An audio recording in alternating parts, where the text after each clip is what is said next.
Welcome to the Japan Game Junk podcast. I'm so happy and thankful that you're here. The Book of Watermarks, as read on November 29th, 2025.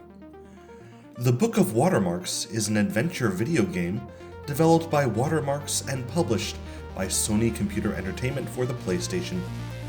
Self-described as an adult-friendly adventure, the game is an interactive adventure game with pre-rendered graphics similar to Myst, with a visual and narrative style strongly influenced by the Shakespeare play The Tempest and the 1991 film Prospero's Books. Although released to minimal fanfare, the Book of Watermarks has retrospectively been assessed by critics as a unique and experimental entry in the catalog of PlayStation games. Plot: Prospero, played by Jack Donner, the Duke of Milan, is deposed and exiled to a desert island. Prospero invites the player in the role of Ferdinand to solve a series of puzzles as they explore his estate to uncover 12 of Prospero's 13 magical books, which are the source of his powers. As the player collects the books around the island, Prospero opines over the knowledge within through a series of full-motion video scenes, in which each is the source and sum total of human knowledge, responsible for many of the social and historical changes of the Renaissance.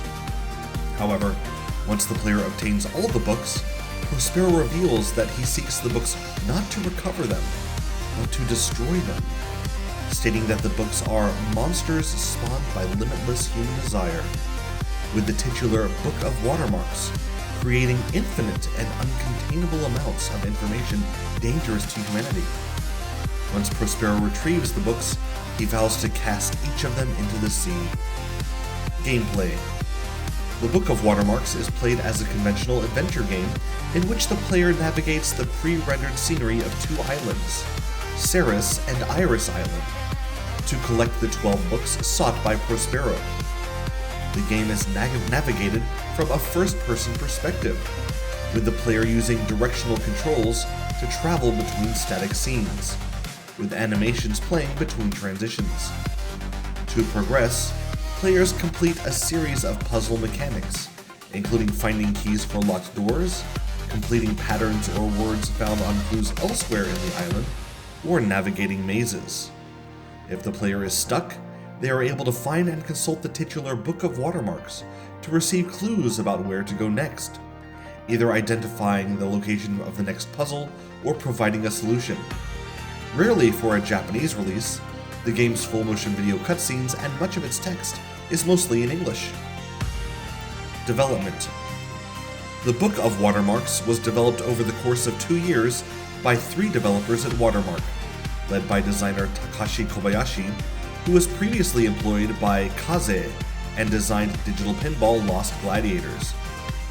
Sony's Arc Entertainment helped produce the game.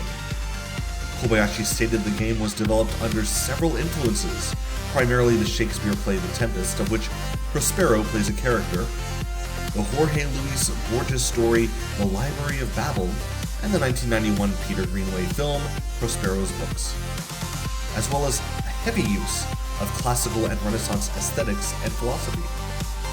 Sony Computer Entertainment held a release event and interview with Kobayashi on 14 July 1999 in Ginza. At the event, Kobayashi praised the game as a game for adults, reflecting upon his aim of developing a game that has an appropriate amount of intelligence, have a world that arouses the imagination and is not noisy. The soundtrack of the game is partly contributed by Irish composer Moya Brennan, member of Clannad and sister to Irish New Age artist Enya. Despite the entire game having been filmed and localized in English, it was not released outside Japan. Reception: The Book of Watermarks received lukewarm attention upon release. Chinese publication Game Software praised the game's production as outstanding among similar works, due to the involvement of Sony Computer Entertainment, although found the puzzles a bit too difficult. Japanese magazine Dengeki PlayStation praised the splendor of the game's graphics, although found the movement of the camera slow and unsuitable for impatient people.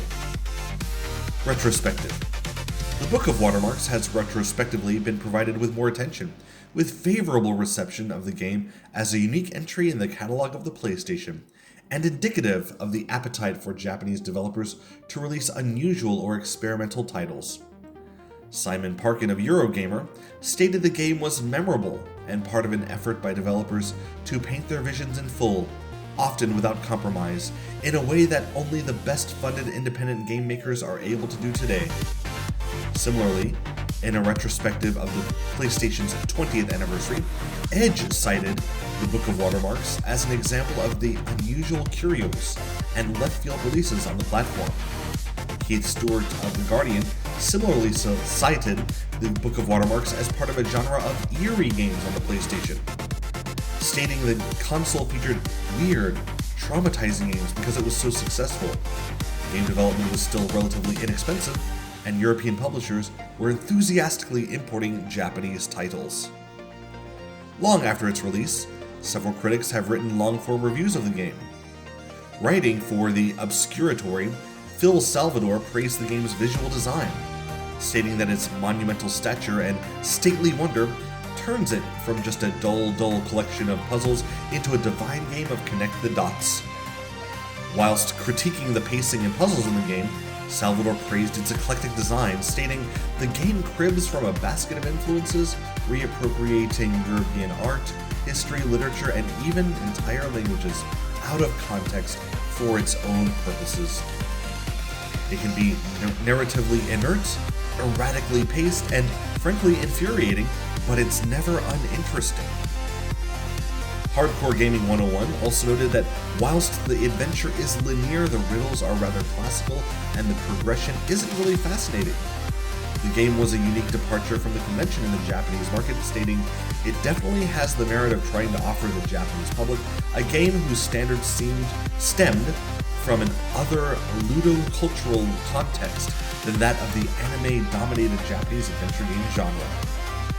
Luke Plunkett of Kotaku praised the game's serious dedication to context with a wonderfully late 90s look and sound, and with that, that's everything in the Wikipedia article. And I found it to be an incredibly interesting game. I was very happy to find it for a low price, and I still look at it every once in a while to enjoy the aesthetic.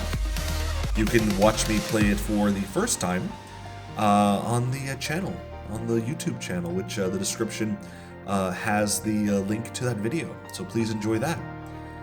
Thanks so much for listening. Please feel free to watch, and yeah, you're a wonderful person. Goodbye.